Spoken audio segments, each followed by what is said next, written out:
आज तक आपने बहुत सारी मिठाइयाँ खाई होंगी, लेकिन पके केले से बनी ऐसी मिठाई शायद आपने पहले कभी नहीं चखी होगी।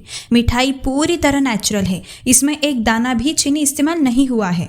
जब आप इसे घर पर बनाकर खिलाओगे ना, तो सामने वाला पहले तो यकीन ही नहीं करेगा और स्वाद ऐसा कि हर किसी को हमेशा याद रह जाएगा। तो फिर इंतजार किस बात का, चलिए अब इसे बनाना शुरू करते हैं। अब ये केले की मिठाई बनाना बहुत सिंपल है। सबसे पहले आप अच्छे से पके हुए केले ले लीजिए। मैंने यहाँ पर 6 से 7 केले लिए हैं। अब करना बस इतना है, केलों को छीलिए और सीधे मिक्सी में डाल दीजिए। इन्हें अच्छे से पीसकर एकदम फाइन पेस्ट बना ले। ध्यान रहे मिक्सी को थोड़ी देर तक चलाइए ताकि केले बिल्कुल स्मूथ और बिना दाने के पीस जाए। यही एक छोटा सा सीक्रेट है जिससे आपकी मिठाई एकदम परफेक्ट बनती है। अब अगला स्टेप बहुत आसान है। आप एक तड़का पैन लीजिए और उसमें सिर्फ 1 चम्मच देसी घी डालिए। अब यहाँ पर हमें काजू हल्के से रोस्ट करने हैं। ऐसा बिल्कुल नहीं है कि इस रेसिपी में सिर्फ काजू ही डाल सकते हो। ट्रेडिशनली काजू यूज किए जाते हैं, इसीलिए मैं यहाँ काजू ले रही हूँ। चाहे तो आप पिस्ता, बादाम या दूसरे मेवे भी डाल सकते हो। और हाँ, अगर मेवे डालोगे ना तो हलवे का टेक्सचर और भी ज़्यादा अच्छा आता है, तो इन्हें ज़रूर यूज़ करना। बस मेवों को हल्का सा ब्राउन करना है। जैसे ही हल्का रंग आ जाए तुरंत काजू निकालकर साइड में रख दीजिए। अब सीधे चलते हैं कढ़ाई पर और इस प्रोसेस को ध्यान से देखना और समझना बहुत ज़रूरी है। इस रेसिपी में आपको ज़्यादा घी बिल्कुल भी यूज़ नहीं करना है। सबसे पहले कढ़ाई में सिर्फ 2 टेबलस्पून देसी घी डालिए और उसी में केले का पेस्ट डाल दीजिए। पूरी रेसिपी में बस 1 से 2 चम्मच घी और लगेगा, इससे ज़्यादा घी की कोई ज़रूरत नहीं है। अब ध्यान से समझिए, क्योंकि एक बार अगर ये स्टेप क्लियर हो गया ना तो आपका रिजल्ट हर बार एकदम परफेक्ट आएगा, इसकी गारंटी है। केलों में पानी काफ़ी होता है, तो सबसे पहला काम है घी को केले के साथ अच्छे से मिक्स करना और थोड़ा इंतज़ार करना जब तक इसमें बुलबुले आना शुरू ना हो जाए। लगभग 5 मिनट के अंदर ये स्टेज आ जाती है। पूरी कुकिंग आपको मीडियम फ्लेम पर ही करनी है, हाई फ्लेम पर बिल्कुल नहीं, वरना केले अनइवन कुक हो सकते हैं। अब अगली चीज़ जो आपको नोटिस करनी है, धीरे धीरे यहाँ पानी रिड्यूस होने लगता है और केले का कलर बदलना शुरू हो जाएगा। देख रहे हो ना, ये अलग सा रंग। अच्छी बबलिंग का मतलब है कि केला पूरी तरह से हीट पकड़ चुका है और अब ये हल्का गाढ़ा होना शुरू हो गया है। अब तीसरी और आखिरी चीज़ जो आपको नोटिस करनी है, केले पूरी तरह तब पकते हैं जब उनमें अच्छी सी चमक आने लगती है। इस शाइन का मतलब है कि घी हल्का हल्का बाहर आने लगा है और केला का पानी लगभग खत्म हो चुका है। यही है एकदम सही स्टेज। अब इस टाइम पर गैस बंद कर दीजिए और केले को थोड़ी देर साइड में रख दीजिए। ऐसा करने से धीरे धीरे और पानी रिड्यूस होगा और आपका कुकिंग टाइम भी सेव हो जाएगा। इतनी देर में हम चाशनी तैयार कर लेते हैं। अब आप सोच रहे होंगे कि इसमें बहुत ज़्यादा मिठास लगेगी, तो नहीं।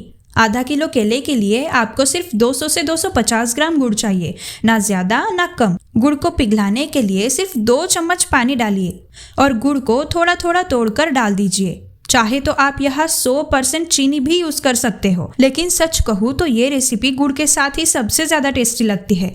गुड़ एक नेचुरल स्वीटनर है और इससे मिठाई में एक खास लचीलापन आता है। तो चीनी ऑप्शनल है, लेकिन गुड़ इसका बेस्ट अल्टरनेटिव है। अब आपको गुड़ को तब तक पकाना है जब तक वो पूरी तरह अच्छे से पिघल ना जाए। जैसे ही गुड़ मेल्ट हो जाए, सीधे इसे केले के मिक्सचर में डाल दीजिए। अब यहाँ से फिर से कुकिंग शुरू होगी। अब पकाना इतना है कि केलों से सारा पानी बिल्कुल खत्म हो जाए और गुड़ केला मिलकर एकदम गाढ़ा मिक्सचर बन जाए। अब दोस्तों, यहाँ पर 3 चीज़ें ध्यान से नोटिस करनी है।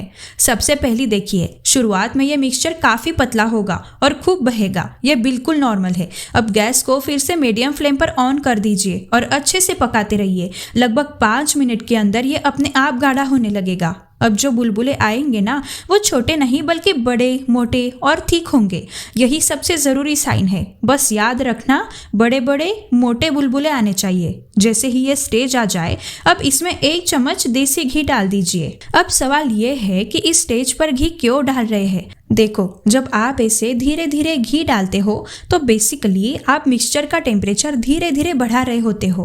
पहले यहाँ कुकिंग मॉइस्चर के साथ हो रही थी, लेकिन घी डालते ही टेम्परेचर बढ़ता है और जो भी हल्का सा मॉइस्चर बचा होता है वो भी खत्म हो जाता है। इसीलिए कराची हलवा या कोई भी स्टार्च बेस हलवा इसी तरह के प्रोसेस से बनाया जाता है। अब इसमें बस 1 चम्मच और घी डाल दीजिए। अपने आप ही ये ज़्यादा हीट पकड़ लेगा और भी अच्छे से पकता जाएगा।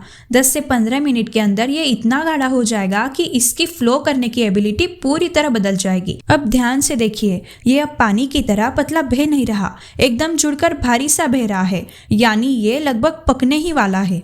अब बस इसे थोड़ी देर और भुनना है। भुनना तब तक है जब तक इसमें हल्की सी झाग आनी शुरू ना हो जाए। जब अच्छे से बबल्स आने लगे, समझ जाइए कि मिक्सचर इतना पक चुका है, इतना रेड्यूस हो चुका है कि अब ये बहुत ज़्यादा हीट पकड़ने लगा है।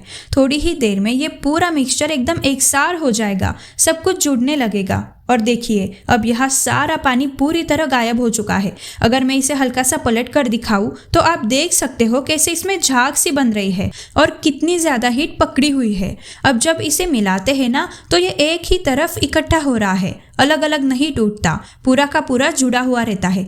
अब इसमें रोस्ट किए हुए काजू डाल दीजिए। साथ ही फ्लेवरिंग के लिए मैंने यहाँ सिर्फ इलायची पाउडर यूज़ किया है। वैसे मैंने लोगों को केवड़ा पानी या रोज़ वाटर डालते हुए भी देखा है, लेकिन मुझे पर्सनली इलायची का फ्लेवर ही सबसे अच्छा लगता है। अब सारी चीज़ों को अच्छे से मिक्स कर लीजिए और मिक्सचर को सीधे एक टीन में शिफ्ट कर दीजिए। मैंने टीन में पहले से बटर पेपर लगाया हुआ था। अब इसे बटर पेपर में डालकर पूरी तरह ठंडा होने दीजिए। ठंडा हो जाने के बाद मेरी बात मानिए, इसे 1 घंटे के लिए फ्रिज में रख दीजिए। इससे हलवा एकदम परफेक्ट तरीके से सेट हो जाता है। फ्रिज से निकालते ही ये अच्छे से जम जाएगा, सॉफ्ट भी रहेगा और पूरी तरह सेट भी। इसके बाद आप इसे बहुत आसानी से काट पाओगे, बिल्कुल वैसे ही जैसे साउथ इंडियन मिठाइयाँ कट करके मिलती है। और हाँ दोस्तों, ये रेसिपी असली में साउथ की ही है। पके हुए केले से एक बार ये मिठाई बनाकर ज़रूर देखना, मेरी गारंटी है जो भी खाएगा उसे हमेशा याद रहेगा कि ये मिठाई कितनी औसम बनी थी।